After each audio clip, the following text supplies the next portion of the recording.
예, 수험생님 안녕하십니까. 에듀서울입니다. 우리 지금 이제 지난 강까지 행정학의 발달과, 그죠? 어떤 미국과 독일의 행정학에 대해서 살펴봤죠. 이제 이번 시간에는 아주 중요한 주제인데, 시장 실패와 정부 실패에 대해서 알아보도록 하겠습니다. 말씀드린 대로 시장 실패도 중요하고요. 별표 하나 반드시 출제되죠. 뭐 예를 들면 별표 2개나 3개는 사실 40문제라면 1문제 이상 나올 수 있는 거니까 별표 3개라면 정말 2문제까지 나올 수 있습니다. 예산 제도 같은 거. 자, 일단 시장 실패의 개념, 의의에 나와 있겠죠. 그러니까 두 가지를 공부할 거예요. 이번 시간에는. 첫 번째가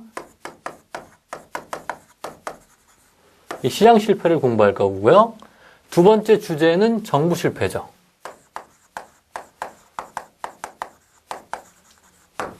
모두 다 중요도 별표 하나. 한 문제는 나올 수 있습니다. 이것도 마찬가지죠. 이렇게. 자, 틀은 똑같아요. 제일 먼저 우리 어차피 공부하는 방법인데 뭘 알아야 되겠습니까? 첫 번째가 의의를 알아야 되겠죠. 의의. 시장 실패의 의의. 개념이죠. 이 의의에는 개념과 특성이고, 두 번째가 이제 중요한 게 도대체 왜 시장 실패가 발생하는가? 원인이죠. 그렇죠? 이 원인. 자, 원인이 있으면 반드시 뭐가 있어요? 이 원인을 해결할, 그죠? 어떻게 보면 가장 중요한 건데 대응 방안이 있겠죠. 사실은 이 원인과 대응 방안을 같이 합쳐가지고 이렇게, 그죠? 요걸 묶어가지고 이제 중요한 건데 동그라미 2개니까. 자, 이렇게 한번 정리를 하고요. 마찬가지죠. 정부 실패도 정부 실패의 의의. 의의에는 개념과 특성이 나와 있죠. 두 번째, 정부 실패의 여러 가지 다양한 원인하고, 그죠? 원인에 대한 대응 방안. 해결책을 말하는 거예요. 해결책. 이렇게 정리하면 되겠어요. 마찬가지죠? 이것도. 원인, 대응 방안. 특히 이제 이 시장 실패와 정부 실패의 이론은 이종수 교수님의 새행정학이라는 책에 보면 이렇게 박스로 이렇게 표가 그려진 게 있어요. 이 표에서 아마 출제가 거의 됩니다. 그래서 이 원인과 대응 방안도 그 표를 중심으로 정리를 할 거예요. 아시겠죠?